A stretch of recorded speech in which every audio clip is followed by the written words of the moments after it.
Assalamualaikum warahmatullahi wabarakatuh. Pada pertemuan kali ini, kita akan membahas tentang aspek pasar dan pemasaran. Di video ini akan membahas tentang definisi pasar dan pemasaran, analisa strategi pemasaran, strategi bauran pemasaran, dan strategi pemasaran syariah. Definisi pasar dan pemasaran merupakan dua sisi yang tidak dapat dipisahkan satu sama lain.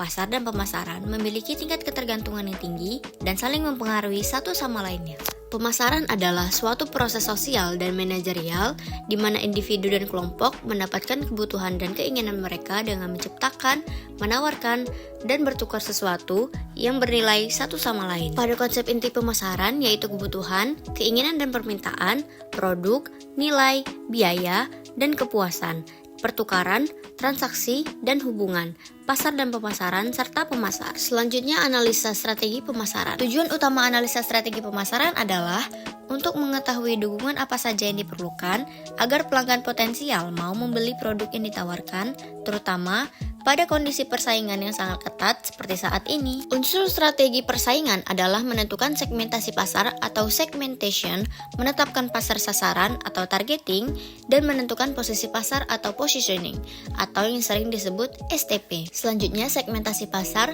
dan penilaian peluang-peluang pasar. Segmentasi pasar artinya membagi pasar menjadi beberapa kelompok pembeli yang berbeda yang mungkin memerlukan produk atau marketing mix yang berbeda pula.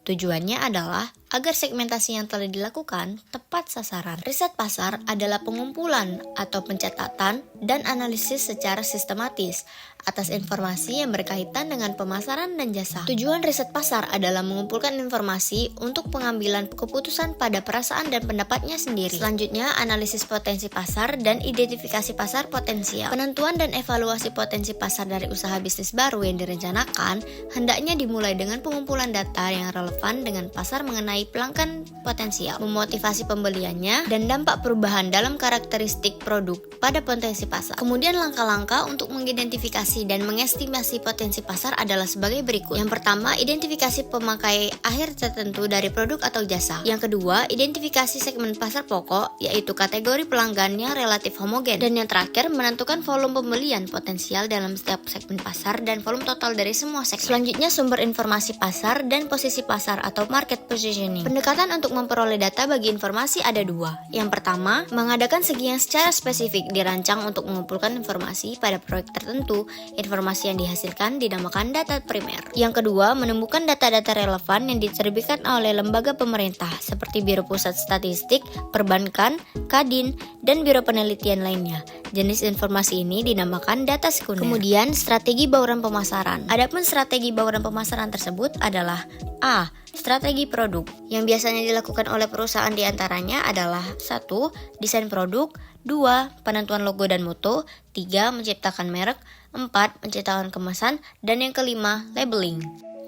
B. Strategi harga. Harga merupakan suatu nilai tukar yang bisa disamakan dengan uang atau barang lain untuk manfaat yang diperoleh dari suatu barang atau jasa dari seseorang atau kelompok pada waktu tertentu dan tempat tertentu. Bisa dilihat dalam video, yaitu penentuan harga produk dan harga pokok. C. Strategi lokasi dan distribusi. Penentuan lokasi dan distribusi beserta sarana dan prasarana pendukung menjadi sangat penting. Hal ini disebabkan agar konsumen mudah menjangkau setiap lokasi yang ada serta mendistribusikan barang atau jasa.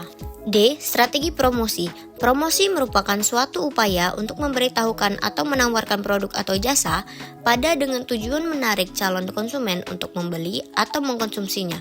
Tujuan kegiatan di promosi diantaranya yaitu menyebarkan informasi produk kepada target pasar potensial untuk mendapatkan kenaikan penjualan dan profit, untuk mendapatkan pelanggan baru dan menjaga kesetiaan pelanggan, untuk menjaga kestabilan penjualan ketika terjadi lesu pasar, membedakan serta mengunggulkan produk dibanding produk pesaing, serta membentuk citra produk di mata konsumen sesuai dengan yang diinginkan. Selanjutnya, peramalan atau forecasting. Peramalan merupakan pengetahuan memperkirakan apa yang akan terjadi di masa yang akan datang pada masa saat sekarang. Dalam melakukan peramalan, peramal harus mencari data dan informasi masa lalu. Data dan informasi masa lalu merupakan perilaku yang terjadi di masa lalu dengan berbagai kondisi pada saat itu. Forecasting merupakan alat yang sangat penting dalam membuat estimasi berapa besarnya permintaan atau demand. Ada dua pendekatan yang dapat dipakai dalam membuat peramalan suatu bisnis, yaitu analisis kuantitatif dan analisis kuantitatif. Selanjutnya, estimasi Potensi pasar.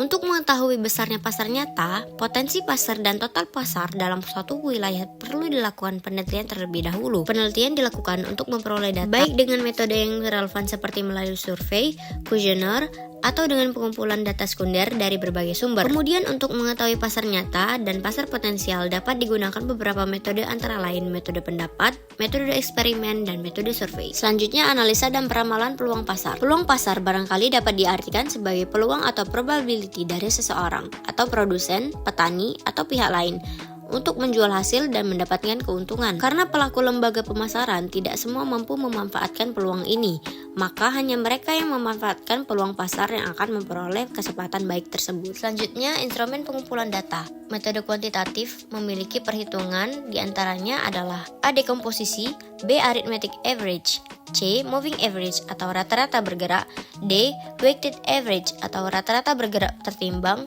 E. Regression atau trend prediction, dan F. Trend kuadratik. Kemudian metode kualitatif. Secara umum ada 4 pendekatan yang bisa dipakai dalam penggunaan metode peramalan kualitatif. Yang pertama, Jury of Executive Opinion. Yang kedua, Self-Force Composite. Yang ketiga, metode Delphi.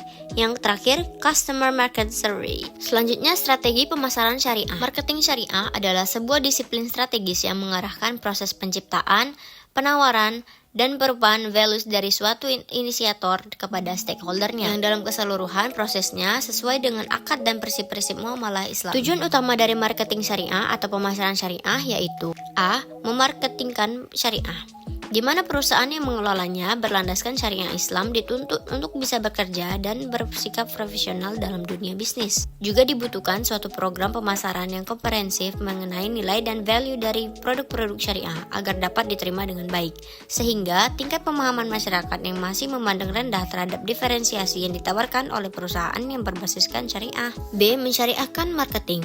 Dengan mensyariahkan marketing, sebuah perusahaan tidak akan serta-merta menjalankan bisnisnya demi keuntungan pribadi saja, tetapi juga karena usaha untuk menciptakan dan menawarkan, bahkan dapat merubah suatu values kepada stakeholder utamanya, sehingga perusahaan tersebut dapat menjaga keseimbangan laju bisnisnya dan menjadi bisnis yang sustainable. Selanjutnya, konsep strategi pemasaran dalam Islam. Konsep pemasaran syariah sendiri sebenarnya tidak beda jauh dari konsep pemasaran yang kita kenal sekarang. Pemasaran adalah sebuah ilmu dan seni yang mengarahkan pada proses penciptaan, penyampaian, dan pengomunikasian values kepada para konsumen, serta menjaga hubungan dengan para stakeholdernya. Pemasaran berperan dalam syariah diartikan perusahaan yang berbasis syariah diharapkan dapat bekerja dan bersikap profesional dalam dunia bisnis, karena dengan profesionalitas dapat menimbulkan kepercayaan konsumen. Syariah berperan dalam pemasaran bermakna suatu pemahaman akan pentingnya nilai-nilai etika dan moralitas dalam pemasaran, sehingga diharapkan perusahaan tidak akan serta-merta menjalankan bisnisnya demi keuntungan pribadi saja.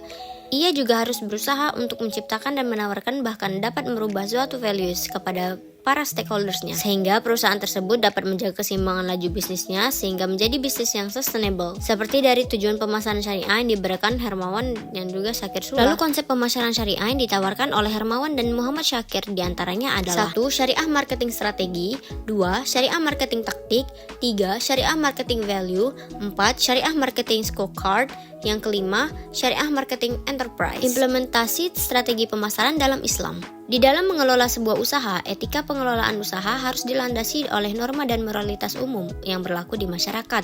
Penilaian keberhasilan usaha tidak hanya ditentukan oleh peningkatan prestasi ekonomi dan finansial semata. Akan tetapi keberhasilan itu harus diukur pula melalui tolak ukur moralitas dan nilai etika dengan landasan nilai-nilai sosial dalam agama. Syariah marketing adalah sebuah disiplin bisnis strategis yang mengarahkan proses penciptaan, penawaran, dan perubahan nilai dari suatu inisiator kepada stakeholdersnya, yang di dalam keseluruhan prosesnya dengan akad dan prinsip-prinsip muamalah dalam Islam. Definisi di atas berdasarkan pada salah satu ketentuan dalam berbisnis Islam yang tertuang dalam kaidah fikih, yang artinya pada dasarnya semua dalam bentuk muamalah boleh dilakukan kecuali ada dalil yang mengharamkannya. Adapun 4 karakteristik syariah marketing yang dapat menjadi panduan bagi para pemasar, yaitu 1. Taitis atau Rabbaniyah, 2. Etis atau Akhlakiyah, yang ketiga realistis atau Aulakiyah, dan yang terakhir humanitis atau al-insaniyah. 1. Taitis atau Rabbaniyah. Salah satu ciri khas syariah marketing yang tidak dimiliki dalam pemasaran konvensional yang dikenal selama ini adalah sifatnya yang religius. 2. Etis atau akhlakiyah.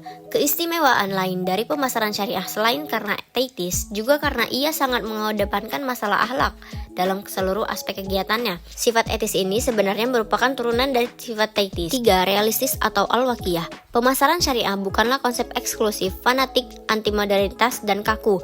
Pemasaran syariah adalah konsep pemasaran yang fleksibel sebagaimana keluasan dan keluasan syariah Islamiyah. Yang terakhir, humanitis atau al-insaniyah. Keistimewaan pemasaran syariah yang lain adalah sifatnya yang humanitis, yang universal. Pengertian humanitis adalah bahwa syariah diciptakan untuk manusia agar derajatnya terangkat, sifat manusianya terjaga dan terpelihara, serta sifat-sifat kehewanannya dapat terkekang dengan panduan syariah, sehingga diharapkan menjadi manusia yang terkontrol dan seimbang.